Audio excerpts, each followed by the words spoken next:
সুপ্রভাত বন্ধুরা, কারণে অকারণে ব্লগের আমি শিপ্রা বলছি। দেখো কাকে দেখাচ্ছি। আজ আজ এই উইকটাই 3 দিন হয়ে গেল এভরিডে যাচ্ছে গাঙ্গুলি পুকুর গিয়ে গাড়িতে উঠছে। তোমাদের সঙ্গে গল্প করেছি কিন্তু বাবানকে আর দেখানো হয়নি। এই যে বাবানকে নিয়ে এখন চলেছি গাঙ্গুলি পুকুর। রাস্তা এখনো ঠিক হয়নি। বাবানকে নিয়ে চলেছি গাঙ্গুলি পুকুর। গাঙ্গুলি পুকুর থেকে আজ 3 দিন ধরে উঠছি। কি মুশকিল বলো, এর জন্য আমাদের 5 থেকে 10 মিনিট আগে করে বেরোতে হচ্ছে, কারণ গিয়ে এতটা রাস্তা হেঁটে যাব, তারপরে আবার গাড়ি যদি এসে যায় মেন রোডে গাড়ি দাঁড়াতে পারবে না বেশিক্ষণ, এখানে যেমন একটু দাঁড়াতে পারে। তাও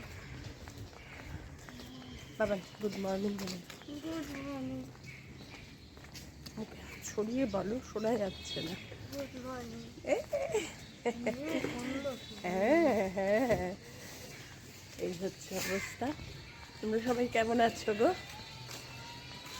আমি ঠিকঠাকই আছি, বাবানকে নিয়ে দিব্য আছি। বাবার না থাকলে আমি এত ভালো থাকতাম। ও আজকে তো শুভ রথযাত্রা, একদম ঠিক কথা, শুভ রথযাত্রা। টাটা। আজকে মেয়ের বাড়িতে জগন্নাথ বলরামে একটু পুজো করবে, রথযাত্রা। তার জন্য আমি মেয়েকে বলিনি, সারপ্রাইজ গজা বানাচ্ছি, তোমাদের সঙ্গে শেয়ার করছি কী করে। ময়দার মধ্যে একটু সাদা তেল আর বেকিং পাউডার দিয়েছি, দিয়ে ময়দাটা পুরো মেখে নিই, যেরমভাবে লুচি ময়দার ডো মাখে সেইভাবে এটাকে ময়ম দিয়ে নিচ্ছি, তারপরে মেখে নেব। ময়দায় শুধু তেল আর বেকিং পাউডার দিয়ে একটা সুন্দর সফট ডো মেখে নিয়েছি। খুব সুন্দর মাখাটা হয়েছে, দেখো হাতে কিচ্ছু লেগে নেই, একদম এত সুন্দর মাখাটা হয়েছে। ময়দা মাখাটাকে এখন ঢেকে রেখে দিচ্ছি কিছুক্ষণের জন্য, এবার নেক্সট জিনিসগুলো সব রেডি করি। ময়দা মাখা হয়ে গেছে, এবার শিরাটা বানিয়ে নিচ্ছি।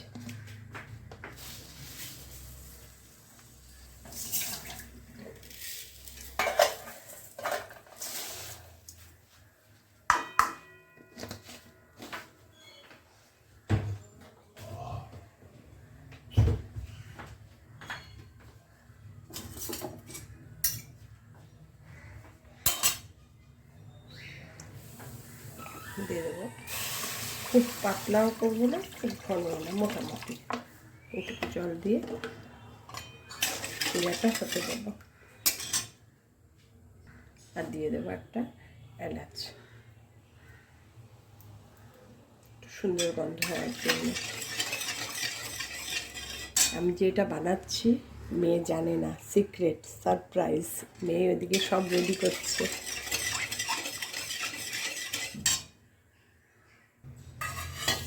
ওই গ্যাসের শিরাটা হচ্ছে, এখানে কড়াই বসিয়ে দিলাম, এর মধ্যে গজাগুলো ভাজবো।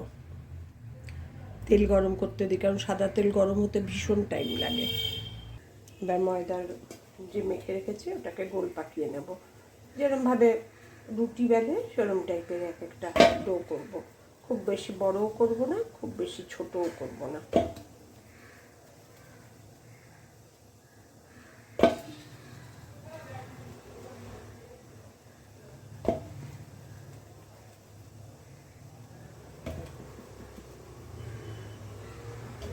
ডো বানিয়ে নিলাম।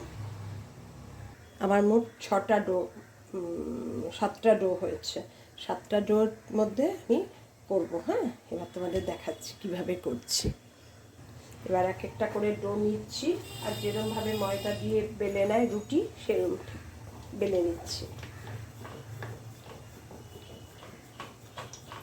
গোল করে। যেরম খুব মোটাও না, আবার একদম পাতলাও না, যেরম রুটি বেলে ওরমভাবে বেলে নিচ্ছি। একটা বেলা হয়ে গেল, দেখো, দেখতে পাচ্ছ। এবার আরেকটা ডো রেডি করছি, একটা হয়ে গেছে, আরেকটা রেডি করছি, এর ওপর রাখবো, তোমাদের দেখাচ্ছি। আগেরটা যে বেলেছি সেটার ওপর দেখো একটু ঘি ছড়িয়ে দেব, পিঠটা চারদিকে যাতে পুরো ইয়েতে লাগে।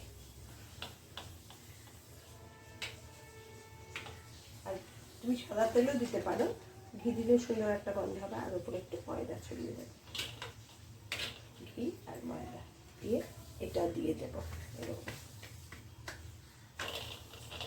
এবার আরেকটা এইভাবে ডো নেব, বেলবো, বেলে আবার এর ওপর এইভাবেই রাখবো। আমি একটা 3টে করছি, আর একটা লেয়ার 4টে করব, 7টা হয়েছে। এবার এটাকে গুটিয়ে নেব গোল করে।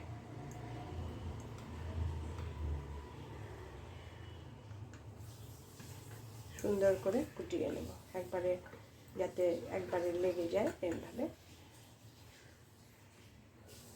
লাস্টে একটু জল দিয়ে লাগিয়ে নিতে হবে, নাহলে লাগবে না, আঠার মতো একদম। দেখো একদম লেগে গেছে। এবার এগুলোকে কেটে নেব।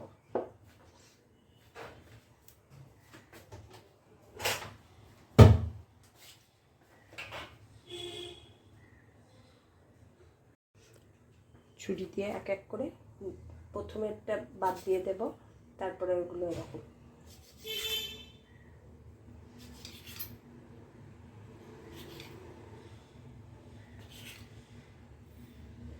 যে যেরকম বড় বড় করতে চাইবে সেরকম।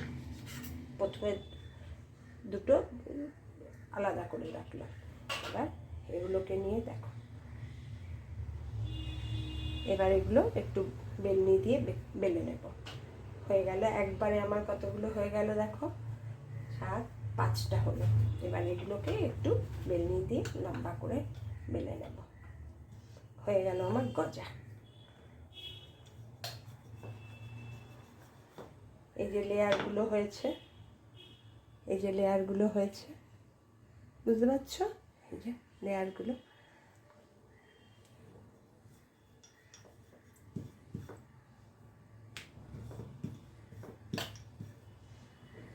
এইভাবে সবগুলোকে বেলে নেব।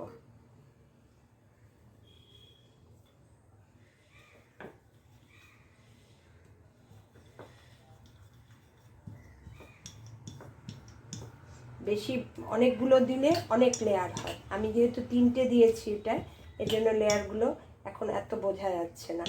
এই দেখো, বুঝতে পারছো?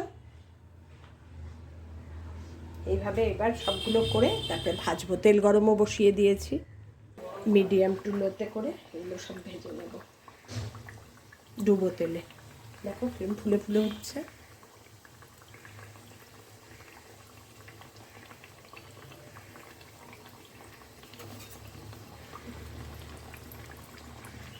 একদম লাল লাল করে ভেজে নেব। যার জন্য একটু টাইম নিয়ে ভাজতে হবে এটা, তা না হলে কি বলো তো, ভেতরটা মানে ভালোভাবে ভাজা হবে না, কড়কড়া হবে না, শক্ত শক্ত থেকে যাবে। এই জন্য এটা খাস্তা হবে না আর কি, যেটাকে বলে।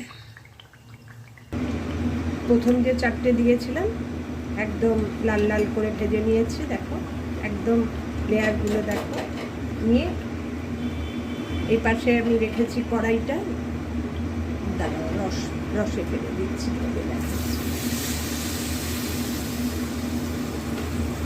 তুলছি আর রসে ফেলছি।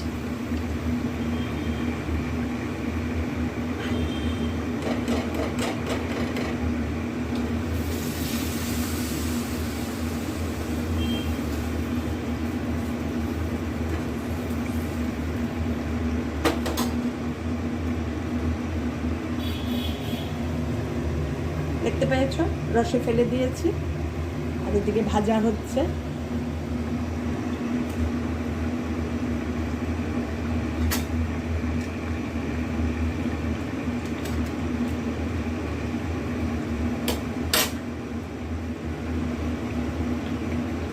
আরেকটা ব্যাচ রেডি করছি, পরের ব্যাচে আবার দিয়ে দিয়েছি 4টে একবারে। আর পরের ব্যাচে হলো 7টা, প্রথম ব্যাচে হলো 6টা, 7 আর 6 13টা, মানে 200-র মতন ময়দা দিয়ে 13-14টা হলো। একদম ঠাকুরের ভোগ, সকালবেলাই মনে হলো। লাস্ট ব্যাচ ভাজা হচ্ছে, এই দেখো কেমন হয়েছে দেখতে বলো। আমার চটজলদি বানানো গজা, হঠাৎ করে মনে পড়লো, একটু শুয়ে রেস্ট নিচ্ছিলাম, আজকে রান্না বান্নার ব্যাপার নেই, মেয়ে বলেছে আজকে কিছু রান্না করো না, আমি তো ভোগ দেবো, সেটাই প্রসাদ পাঠাবো। হঠাৎ মনে পড়লো তাহলে আমিও একটু কিছু করি ঠাকুরের জন্য। এটা কেমন লাগছে হয়েছে বলো, জানিও। আমার ঠাকুরের প্রসাদ ঘরে বসেই বাবা জগন্নাথের গজা, আমার হাতের বানানো।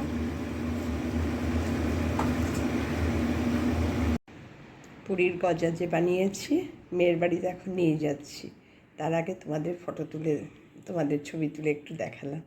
কি অদ্ভুত দেখতে হয়েছে দেখো, আর এক একটা পুরো দেখে মনে হচ্ছে পুরো পুরীর গজা। এত সুন্দর টেক্সচারটা তৈরি হয়েছে, বানানোর খুব একটা অসুবিধা নেই, খুব একটা অসুবিধা নেই। এই 250 থেকে 300 গ্রাম ময়দা দিয়ে প্রায় 15 থেকে 16টা হচ্ছে। দারুণ হচ্ছে না? আমি নিজেও বিশ্বাস করতে পারছি না যে এত সুন্দর আমি বানাতে পেরেছি।